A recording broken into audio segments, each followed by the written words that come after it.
السلام علیکم ورحمۃ اللہ وبرکاتہ نحمدہ ونصلی علی رسولہ الکریم فاما بعد فاعوذ باللہ من الشیطان الرجیم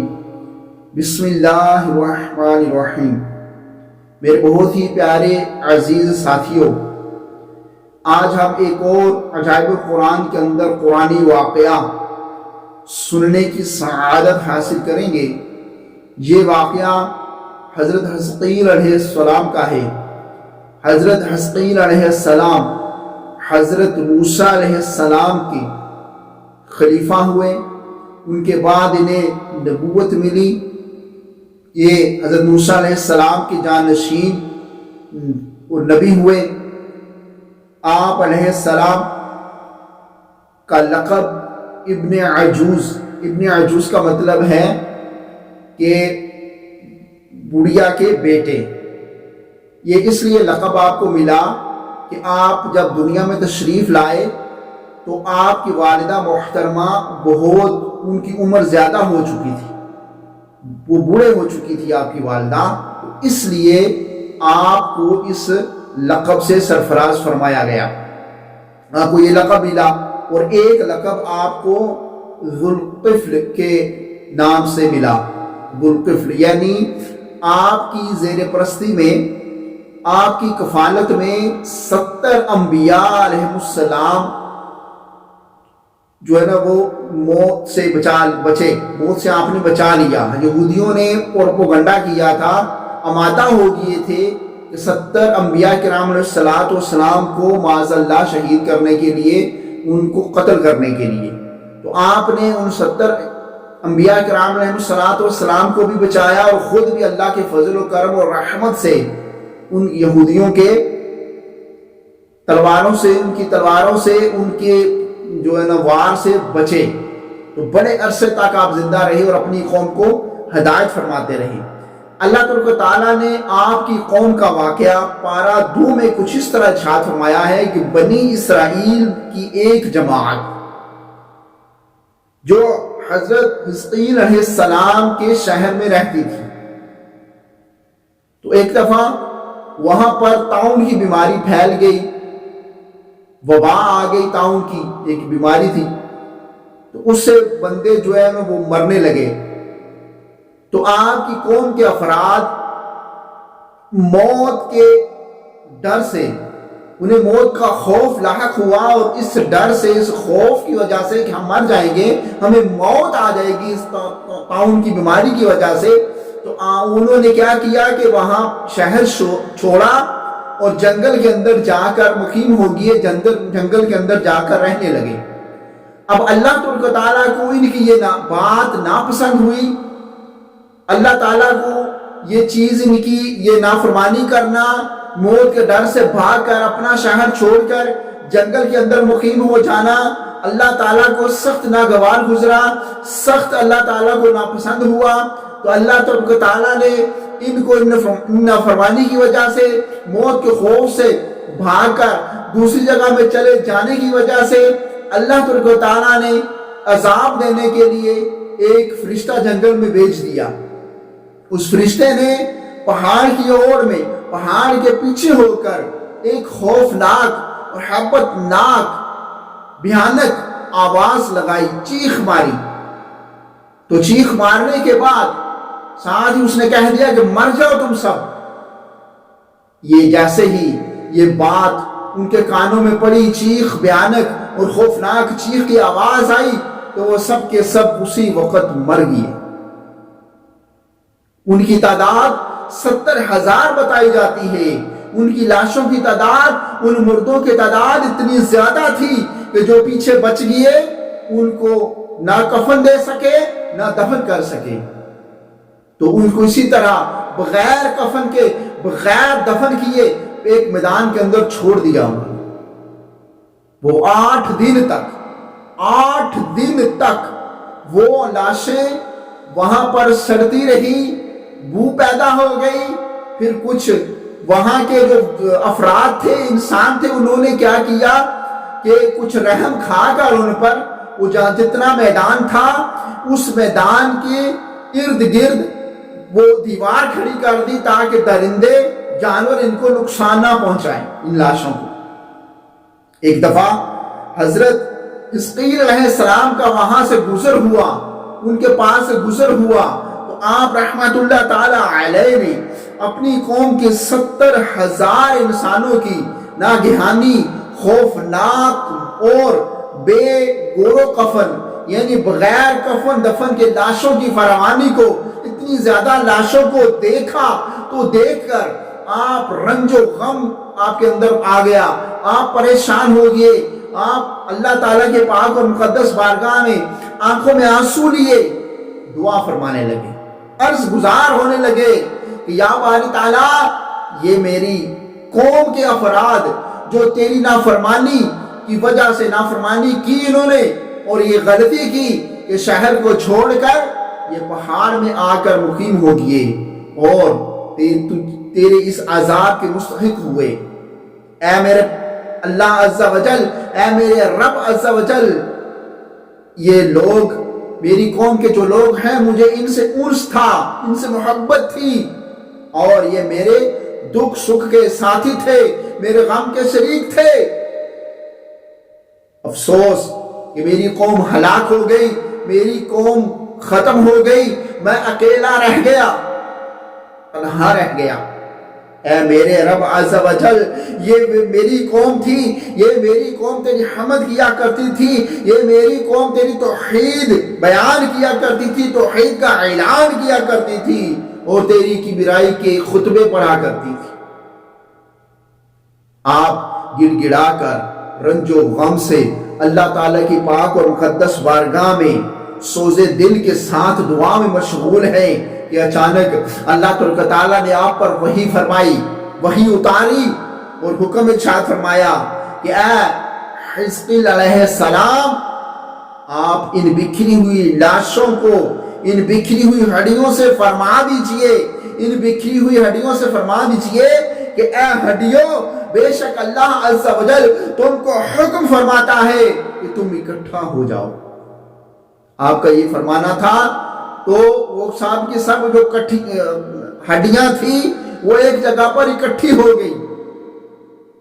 پھر جب اکٹھی ہو گئی تو پھر اللہ تعالیٰ نے وحی فرمائی، دوسری وحی فرمائی کہ فرمایا کہ اے ہڈیوں،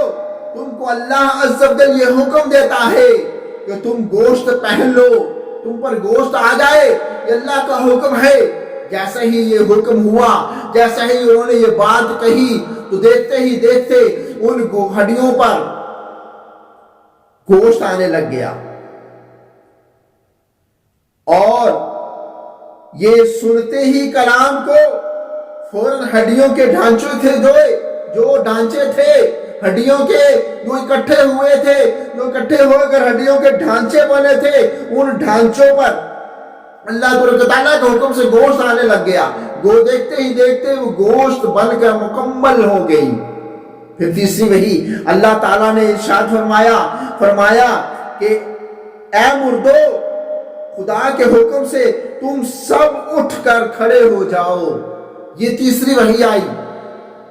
جب تیسری وحی آئی تو ایسے ہی سنتے ہی اور یہ پڑھتے ہی یہ زبان پر جملے تھے ان کی، اللہ سبحانک اللہم و بحمدہ لا الہ الا انت، یہ کلمات پڑھتے ہوئے وہ قوم اٹھی اور اپنے شہر کو واپس چلے گئے۔ اور جب تک اللہ تعالیٰ نے ان سب کو زندہ رکھا، جو عمریں اللہ تعالیٰ نے بعد میں عطا کی زندہ کرنے کے بعد، تو وہ زندہ رہے اتنی دیر تک، پھر وہ موت آ گئی۔ لیکن ان کی جو اللہ تعالیٰ نے ان کو موت دی تھی، اور اس موت کی وجہ سے جو ان کے اندر بدبو پیدا ہو گئی تھی، تو وہ زندہ ہونے کے بعد بھی یہ موت کا نشان جو ہے وہ باقی رہا۔ ان کے جسموں سے برابر بدبو آتی رہی، اور یہ لوگ جو کپڑے پہنتے تھے وہ سارے کے کپڑے سارے کے سارے کفن میں تبدیل ہو جایا کرتے تھے۔ اور جس طرح قبر کے اندر کفن میلا ہو جاتا ہے، وہ کپڑے بھی اسی طرح وہ میلے ہو جایا کرتے تھے، اسی طرح وہ ان کا رنگ ہو جایا کرتا تھا۔ تو یہ جو اثرات ہیں، جو یہودی کی قوم کے یہ اثرات ہیں بدبو والے، جو ان کی نسل میں آج بھی زندہ رہ گئے، ان کی نسل جو چلتی آ رہی ہے، اس میں سے جو بھی ہیں، تو یہ چیز ان میں ابھی بھی اثرات پائے جاتے ہیں۔ اللہ تبارک تعالیٰ نے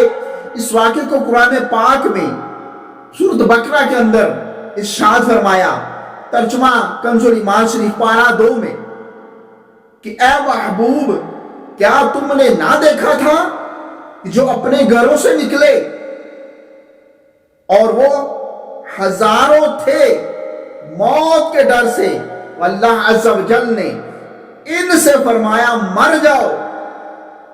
پھر انہیں زندہ فرما دیا۔ بے شک اللہ عز و جل لوگوں پر فضل کرنے والا ہے، مگر اکثر لوگ ناشکرے ہیں۔ اللہ اکبر۔ قرآن پاک میں اللہ تعالیٰ ارشاد فرما رہے ہیں کہ اکثر لوگ ناشکرے ہیں۔ میرے عزیز ساتھیوں، اس بنی اسرائیل کے واقعے سے پتہ چلتا ہے کہ آدمی موت کے ڈر سے بھاگ کر اپنی جان بچا نہیں سکتا۔ موت ضرور آئے گی، جو اللہ تعالیٰ نے برحق کر دی، جو ٹائم مقرر کر دیا، موت اس ٹائم پر آئے گی۔ ایک سیکنڈ، ایک لمحہ دیر نہیں ہوگی، ایک سیکنڈ اور ایک لمحہ جلدی نہیں آئے گی۔ اسی وقت، اسی جگہ پر جہاں پر اللہ تعالیٰ نے یہ ٹائم اور وقت مقرر کر دیا ہے، جگہ مقرر کر دی ہے، اسی جگہ پر موت آئے گی۔ تو ہمیں اللہ تعالیٰ کی رضا پر راضی رہنا چاہیے۔ اللہ تبارک و تعالیٰ اگر ہمیں کوئی وبا دے دے، کوئی بیماری دے دے، کوئی مشکل پریشانی آ جائے، تو ہمیں اطمینان کے ساتھ اللہ عز و جل کا شکر کرتے ہوئے وہیں رہنا چاہیے، اور ہم اپنے اندر یہ بات بٹھا لینی چاہیے کہ اگر موت ہماری نہیں آنی، ہم جہاں جو مرضی کر لے کوئی بندہ ہمارے ساتھ، کوئی ہمیں موت نہیں دے سکتا۔ اور اگر موت آ گئی ہے، موت کا وقت آ گیا ہے، تو کوئی بھی بندہ ہمیں بچا نہیں سکتا۔ کوئی بھی جگہ چلے جائیں، زمین کے اندر چلے جائیں، ساتوں جو ہے بلڈنگیں بنا لیں، 7 سمندر پار چلے جائیں، پہاڑوں میں چلے جائیں، یا ڈٹ کر کھڑے ہو جائیں، موت آنی آنی۔ یہ جو اللہ تعالیٰ نے قرآن پاک کے اندر آیت مبارکہ ارشاد فرمائی ہے، اس واقعے کے حوالے سے تو فرمایا گیا ہے کہ یہ جہاد جو کرنے والے ہیں، مسلمان تھے اس وقت کے، ان کے لیے بھی یہ تھی، ان کے لیے اتاری گئی کہ تم جہاد کو جانے سے نہ ڈرو، تم اپنے آپ کو نہ روکنا کہ موت، تم اگر جنگ کا میدان چھوڑ کر آ بھی جاؤ گے، بھاگ جاؤ گے، جنگ کے لیے نہیں جاؤ گے، تو پھر بھی موت تمہیں آنی آنی ہے، آئے گی موت، تمہیں موت سے کوئی نہیں بچا سکے گا۔ تو اس سے مجاہدین کے دل مضبوط کرنے کے لیے یہ ارشاد فرمایا گیا، اور جب جن کے مجاہدین کے دل مضبوط ہو جاتے ہیں، ان کا یہ عقیدہ ہو جاتا ہے کہ اللہ تبارک تعالیٰ کے سوا ہمیں کوئی نہیں مار سکتا، ان کا عقیدہ مضبوط ہو جاتا ہے، ان کے دل شیروں کی طرح ہو جاتے ہیں۔ اور وہ دیکھا آپ پڑھیں تاریخ، پہلی کی تاریخیں پڑھیں، واقعات پڑھیں اسلامی، کہ چند مسلمان اللہ تبارک تعالیٰ کے فضل و کرم سے لاکھوں ہزاروں کفار پر غالب آ جایا کرتے تھے، اور جب واپس گھروں کو آتے تھے تو اللہ تبارک تعالیٰ انہیں جیت، فتح، نصرت اور مال غنیمت سے مالا مال کر کے واپس لوٹاتا تھا، اور ان کے مبارک جسموں پر کوئی نشان نہیں ہوا کرتا تھا۔ تو کسی شاعر نے کیا مجاہدین کے لیے، جہاد کرنے والوں کے لیے کیا ارشاد فرمایا ہے، اس نے ترانہ لکھا ہے کہ ٹال نہ سکتے تھے اگر جنگ میں اڑ جاتے تھے، پاؤں شیروں کے بھی میدان سے اکھڑ جاتے تھے، حق سے سرکش ہوا کوئی تو بگڑ جاتے تھے، تیغ کیا چیز ہے ہم توپ سے لڑ جاتے تھے۔ نقش توحید کا ہر دل پہ بٹھایا ہم نے، زیر خنجر بھی یہ پیغام سنایا ہم نے۔ کیا بات ہے لکھنے والوں کی۔ اللہ تبارک تعالیٰ کی پاک اور مقدس بارگاہ میں دعا ہے کہ اللہ تبارک تعالیٰ ہمیں ان چیزوں پر مشکل پریشانی آ جائے صبر کرنے کی توفیق عطا فرمائے، اور جو اللہ تعالیٰ نے حکم ارشاد فرمائے ہیں اللہ تعالیٰ ان پر پورا ہمیں ان کو احکام کو پورا کرنے کی توفیق عطا فرمائے۔ آمین بجاہ نبی الامین صلی اللہ تعالی علیہ وآلہ وسلم۔ تو یہ ایک واقعہ اور ذہن میں آ رہا ہے اسی حوالے سے، موت کے حوالے سے، کہ بنو امیہ کا ایک بادشاہ تھا عبد الملک بن مروان۔ تو اس وقت ملک شام کے اندر طاعون کی بیماری پھیل گئی، اور یہ موت کے ڈر سے اپنے لشکروں کے ساتھ گھوڑے پر بیٹھ کر شہر سے بھاگ نکلا، اور ساتھ میں خاص غلام بھی تھے، فوج بھی تھی، اور طاعون کے ڈر سے اس قدر خوف زدہ تھا، اس قدر اس کے اندر خوف بیٹھ گیا تھا کہ وہ زمین پر گھوڑے سے اترتا نہیں تھا، زمین پر پاؤں نہیں رکھتا تھا، گھوڑے کی پشت پر ہی سوار رہتا تھا۔ تو دوران سفر ایک رات اس کو نیند نہیں آ رہی تھی، اس نے اپنے غلام سے کہا کہ تم کچھ قصہ سناؤ، مجھے نیند نہیں آ رہی، مجھے کچھ قصہ سناؤ۔ تو جو غلام تھا نا وہ بڑا ہی عقل مند تھا، اس نے سمجھ لیا، اس کی ذہن میں بات آ گئی کہ ابھی موقع ہے کہ جس ڈر سے یہ بھاگ کر نکلا ہے بادشاہ لشکروں کے ساتھ، اسے جو ہے نا نصیحت کرنے کا بڑا موقع ہے۔ اس نے قصہ سنایا، اس نے کہا کہ ایک شیر کی خدمت جو ہے نا وہ لومڑی کیا کرتی تھی، تو لومڑی کو دوسرے درندے دیکھ کر جو ہے وہ خوف زدہ بھی رہتے تھے، شیر کو تو اس لومڑی پر حملہ نہیں ہوتے تھے، بڑے اطمینان کے ساتھ شیر کے ساتھ پھرا کرتی تھی، گھوما کرتی تھی، کیونکہ دوستی تھی اس کے ساتھ، خدمت کیا کرتی تھی۔ اس کی وجہ سے نہ شیر سے کچھ کہتا نہ باقی درندے کچھ کہتے۔ تو ایک دفعہ ایسا ہوا کہ عقاب نے اس لومڑی پر حملہ کیا۔ تو لومڑی نے کیا کیا کہ شیر کی پشت پر بیٹھ گئی۔ جب شیر کی پشت پر بیٹھ گئی تو دوبارہ عقاب نے حملہ کیا اور اسے جھپٹ لیا، اٹھا کر لے گیا۔ تو چیخنی چلانے لگی، اے شیر مجھے بچاؤ، اے شیر مجھے بچاؤ۔ شیر کہنے لگا، اے لومڑی، میں زمین کے اوپر بادشاہ ہوں جنگل کا، اور زمین پر جو بھی مصیبت مشکل آئی ہے میں اس سے تجھے بچا سکتا ہوں، لیکن آسمانیوں اوپر سے آنے والی کی مشکل سے میں تجھے نہیں بچا سکتا۔ یہ جب بات سنی تو بادشاہ کی آنکھیں کھل گئی۔ اس نے سوچا کہ یہ جتنا لشکر ہے، جتنی فوج ہے، یہ میری حفاظت تو زمین پر تو کر سکتی ہے، لیکن آسمان سے جو وبائیں آتی ہیں ان سے مجھے نہیں بچا سکتی۔ تو پھر وہ خوف جو تھا اس کا جاتا رہا، اور اللہ تعالیٰ کی رضا پر راضی رہتے ہوئے سکون اور اطمینان کے ساتھ اپنے محل میں واپس آ گیا۔ تو اللہ تبارک تعالیٰ کی جو یہ وقت مقرر کرتا ہے موت کا، یہ ٹل نہیں سکتا، چاہے گھوڑے پر بیٹھ جاؤ چاہے جہاں بھی چلے جاؤ، موت آنی ہے، اور جہاں آنی ہے، جس جگہ آنی ہے اس جگہ تمہیں وقت کے ساتھ پہنچا دیا جاتا ہے۔ اللہ تبارک تعالیٰ ہمیں جو کچھ سنا اس پر عمل کرنے کی، اس تک پہنچانے کی توفیق عطا فرمائے۔ عزیزان گرامی، پیارے دوستو، اپنا بہت سارا خیال رکھیے گا۔ اللہ تعالیٰ آپ کو خوش رکھے، برکتوں سے مالا مال فرمائے۔ السلام علیکم ورحمۃ اللہ وبرکاتہ۔